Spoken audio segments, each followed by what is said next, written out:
What's going on, everybody? Welcome back to the channel. I'm Alex, aka Alex the Vagabond, and you are watching Vagabrothers. In this video series, I will be climbing Mount Kilimanjaro, Africa's tallest mountain, the tallest freestanding mountain in the world, all the way up to around 19,000 feet, actually just over it. This is gonna be a huge adventure. At 5,895 meters or 19,341 feet, Kilimanjaro is the tallest freestanding mountain in the world. It's also the tallest mountain in Africa and the tallest volcano on any continent. It definitely lives up to its nickname, the Roof of Africa.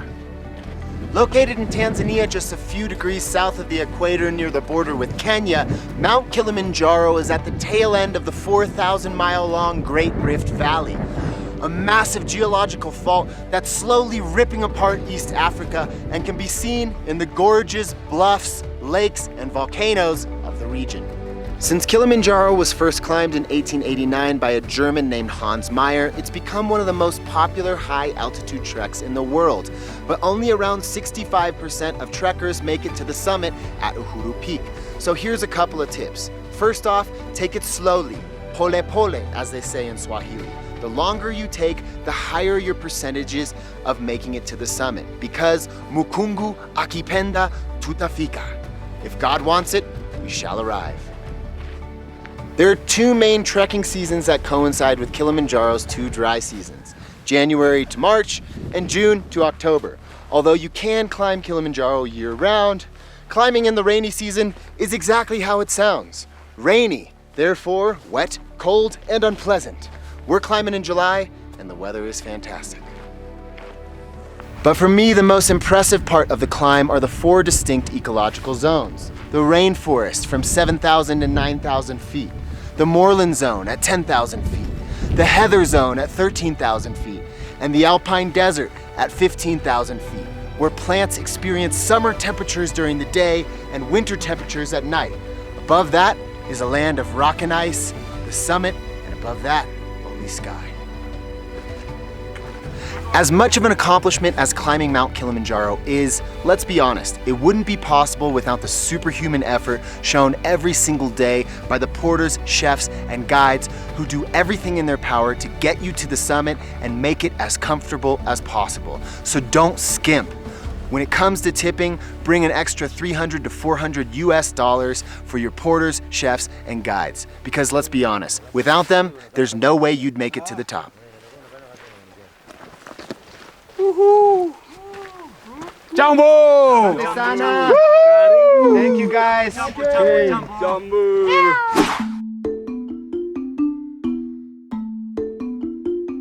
The adventure begins by climbing a couple thousand feet up here in a van. We're up here on the slopes of Mount Kilimanjaro. We're at about 6,000 feet. Quite a lot of agriculture.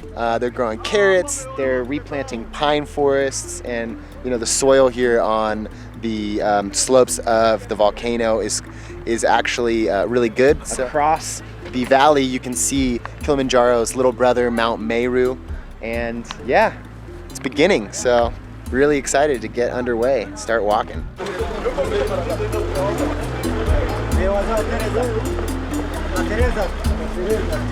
So we've got to the gate of the park. This is where everybody kind of signs in, you pay your fees, and then this is where the porters have to weigh their bags. Legally, they're required to have a limit. I think the limit is something around 30 kg, which is like 60 pounds. But there is a scale here. Each porter has to weigh their bag and make sure that that weight limit is below. The reason they do this is twofold. A, it's in the porter's best interest to have a lighter load, and B, it employs more people. Obviously, Mount Kilimanjaro is a big tourist draw, which means it's good for the economy and for the local population. So the porters get a job, and by limiting the weight, it means more porters get more employment.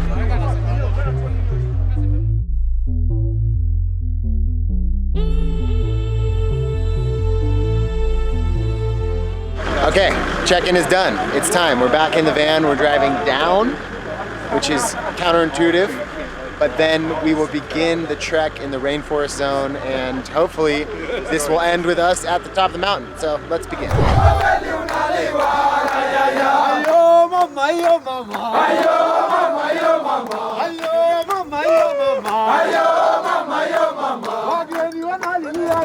We've just arrived. An incredible welcome and introduction from the porters from Kili Warriors, and then we have a nice little lunch spread.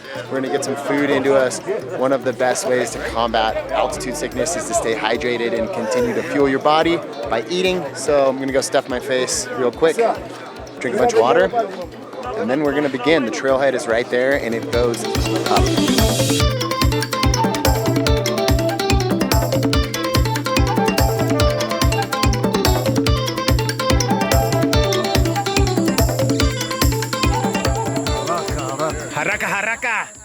We just begun the climb, and right now we are in the forest zone. This is kind of the base of the mountain, even though we're already at around 6,000 feet. But it's pretty cool. Up in the treetops, you can see there's monkeys running around. But as we get farther up, we're gonna see less and less wildlife. So today, in the beginning of the trek, this is when we have the most chance to see some of the wildlife.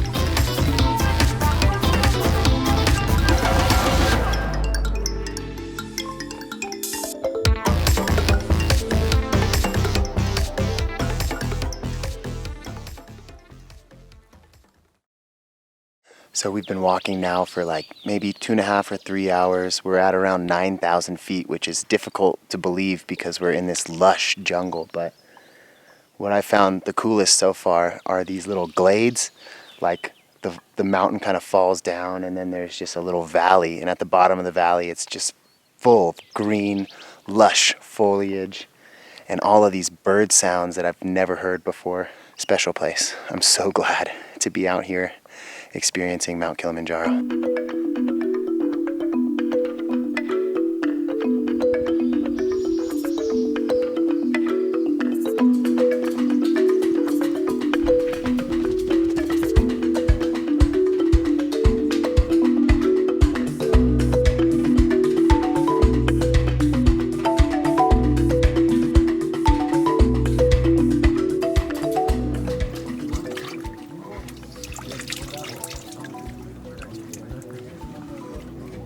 Wow, end of day one in the tents. Really, actually quite spacious and luxurious. Got a little bowl of hot water for cleaning up, so washing the face and just kind of saying goodbye to the sweat and the sunscreen, but great first day. Gonna have some dinner, and then hit the sack early, and big day tomorrow, climbing out of the jungle and making our way up into the moorland. So, such a fun first day though.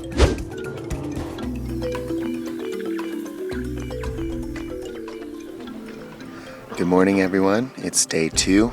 We've just finished our first night up here on the slopes of Kilimanjaro and actually slept surprisingly well. Only got up once around 2 in the morning. Heard some very interesting sounds in the forest at night.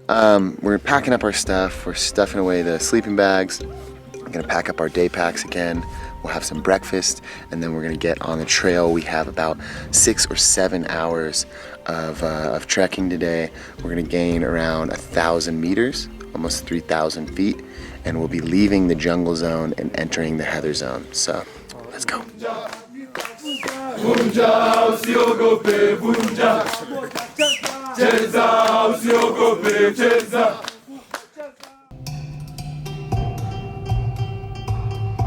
We'll be hiking from Big Tree Camp at around 9,000 feet all the way up to Shira 1 Camp at around 11,500 feet.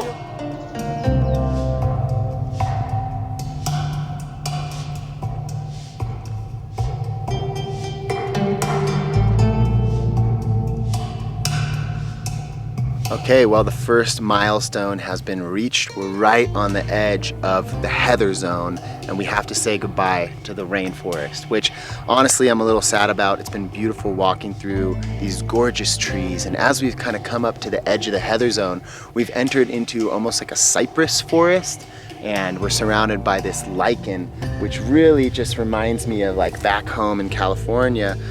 In Monterey County, there's a lot of trees that look like this. So it's been familiar, it's been exotic, but we have to say goodbye to the rainforest and continue climbing. So we're at around 9,300 feet here, and we're gonna continue to go up We're gonna say goodbye to the trees and say hello to the shrubs and the heather zone. Let's go.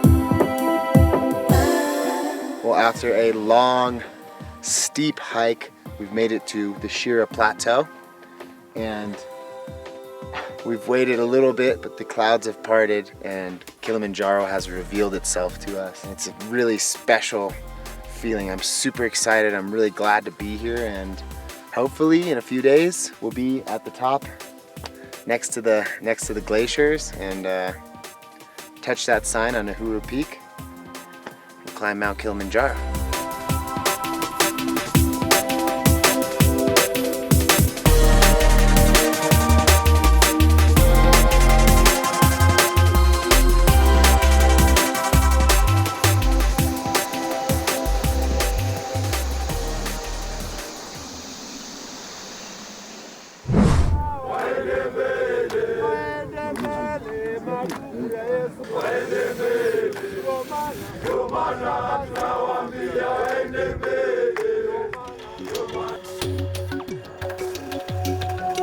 So today we will be walking across what's called the Shira Plateau. Shira was the oldest of the 3 volcanoes here in Kilimanjaro: Shira, Mawenzi, and Kibo. Shira and Mawenzi are both extinct. Kibo is dormant. But the Shira Plateau, Shira means war. And it was named that because of, back in the day, there were wars between the local Chaga and the Maasai tribes. The Shira Peak collapsed, and when Kibo exploded, the magma that came down the western breach filled that collapsed caldera and created the plateau that we're walking across today. Definitely starting to feel the altitude just a little bit, but feeling good.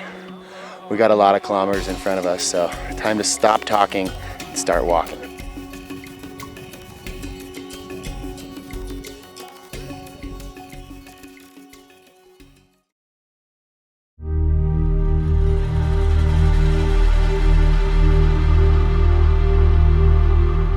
So this is pretty cool. We're just tromping around here on the Shira Plateau. Found a piece of obsidian from the volcano, and obsidian is the sharpest naturally occurring substance in the world. Even up until a few years ago, it was used in optical surgery, eye surgery, because it's so sharp. This would have been used by our ancestors, like Homo sapien, Homo erectus, to make tools, arrowheads in particular, for hunting. There's a lot of history here. This is a really unique corner of the globe, and Tanzania really is the birthplace of humanity.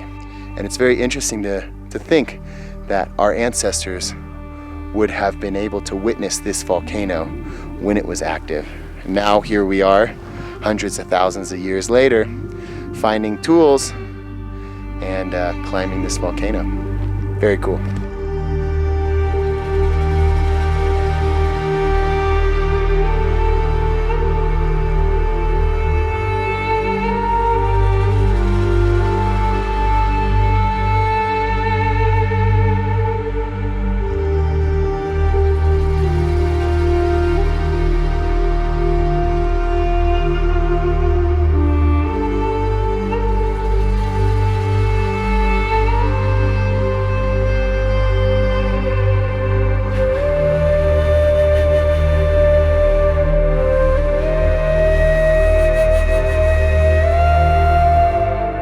Wow, well right now we're quite literally hiking up an old lava flow. You can just see the like billowing rock. You can imagine this just kind of oozing down before it just slowed to a stop, dried, and became rock from molten magma.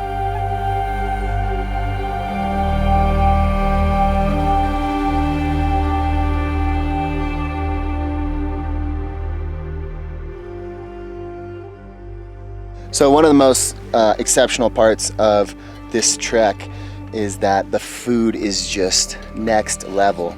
And last night we had an incredible dinner, fried fish and a bunch of vegetables. But right now at lunch, in the middle of the trek, we're eating fried chicken and French fries. I don't understand how you guys do it, but Good. thank you. Karibu. Kusuri sana. Karibu.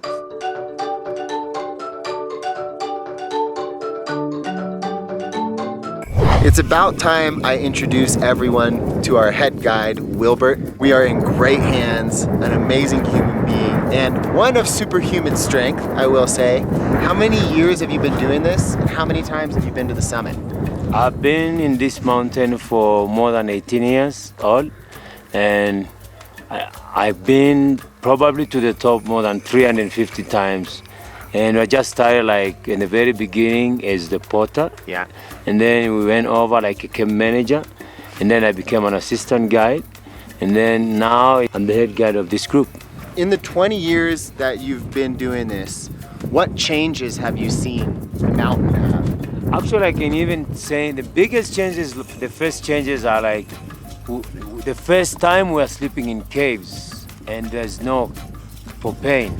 That's to begin with how As porters. As porters. And now the other changes is changing in glaciers.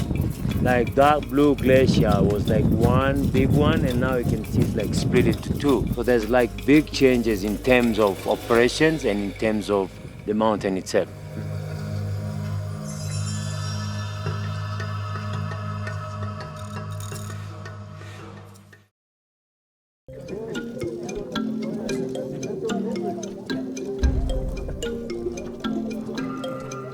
Good morning, sunny, beautiful day, a little bit chilly. We're at 13,500 feet here at Moir Camp. We'll be climbing 1,500 feet, 4 kilometers to Lava Tower, where we'll have about a day and a half of acclimatizing.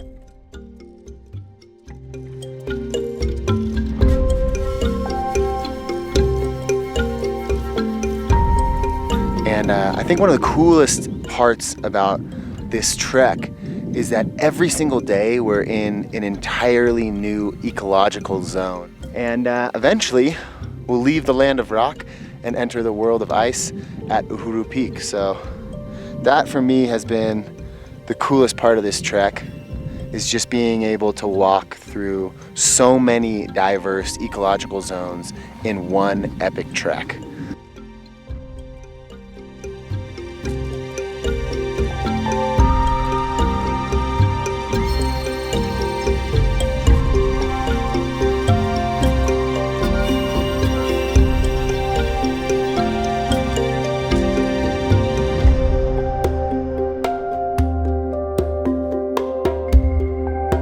Just crested the first little climb of the day, and across this big sea of cloud you can see Kilimanjaro's little brother, Mount Meru.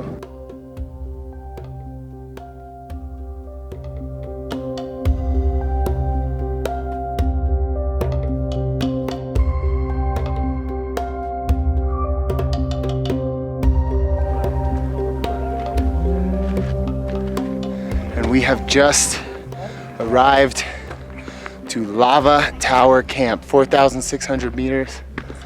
We're right at the base of the Western Breach. We'll have about a day and a half to acclimatize before we climb up that to the summit.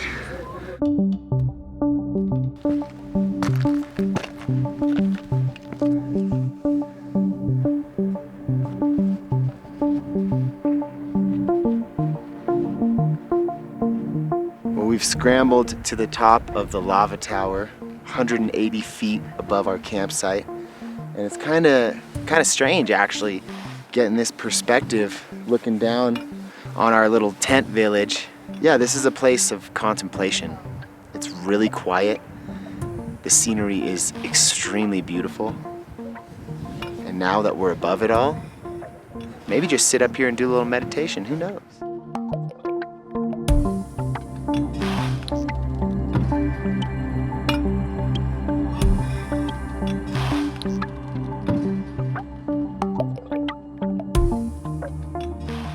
To be honest, I don't really know what to say. This mountain has surprised me in so many ways. We've gone through so many different ecological zones, and every single day has been something new, something that I've never experienced before, seeing plants and animals that I've never seen before. It's captivating. This mountain is magnetic. It draws you up, even though, to be honest, it's extremely challenging. And the higher you go, the harder it gets. This is gonna be the end of this video. We have an acclimatization day tomorrow, so we're staying here at 15,000 feet. We'll be doing some smaller hikes, acclimatization hikes, to better prepare ourselves for the summit push, which happens in 2 days. And we can see Uhuru Peak right there. Freedom Peak is right above us. It's about 4,400 feet above us. And I've never felt better or happier in my life. This climb has invigorated me in so many ways. It's taught me lessons about myself. It's given me the opportunity for introspection. And it's really opened my eyes to this whole world, this corner of the world, and the whole world of like alpinism and climbing. So we're gonna get a good night's rest. We're gonna have a delicious meal made by Mama Lewis, the talented chef of Kili Warriors. And we will see you in the next episode where we will be summiting Uhuru Peak. It's gonna happen. We have to make it to the top. No ifs, ands, or buts about it.